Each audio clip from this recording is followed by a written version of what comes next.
Well, teachers and other school faculty are now one step closer to having the option to carry a concealed handgun on school grounds after the Tennessee Senate passed a bill yesterday that would allow just that. 6 on Your Side reporter Ella Wales spent the day looking into what it takes to handle a gun and how one Knox County parent feels about this. She joins us now. Ella.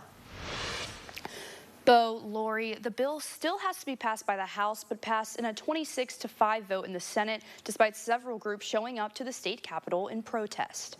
Parents, teachers, and legislators are divided over the bill, with some saying it creates more dangers in schools. However, proponents of the bill, like State Senator Ken Yeager, said it would provide an extra layer of protection. There are some counties where they may only have 2 deputies on shift. It might take 20 or 30 minutes to get to that school. What havoc can be wreaked in that 30-minute period? This bill tries to fix that problem and protect children. Another question that arises is how teachers will handle the responsibility in the case there is an emergency in their school. I talked with a former police chief who explains what it takes training-wise and mentally to fire a gun at someone.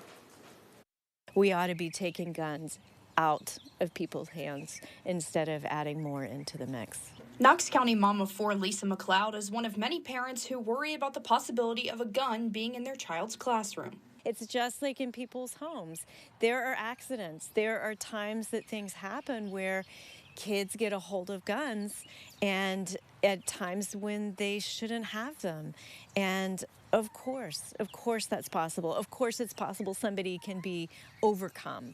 The bill requires any teacher who decides to carry a gun to undergo 40 hours of annual training at their own expense. Former Knoxville Police Chief Phil Keith says this would meet the minimum requirement for most local law enforcement. My guess is in Knox County, and I don't know specifically about the school security, but that the firearms training, basic firearms training is much longer than 40 hours. I know at KPD it's much longer than 40 hours. Aside from the physical, he says mindset is a big part of weapon training, raising the question of if a teacher would emotionally and mentally be capable of acting in a school shooting situation. Rule number 1 is you never point a weapon at someone unless you're willing to take their life. That's the assumption.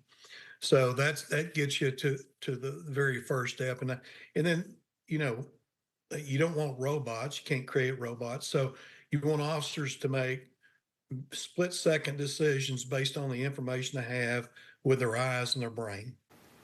Teachers would also have to receive approval from the school director, pass a mental health evaluation, and pass an FBI background check.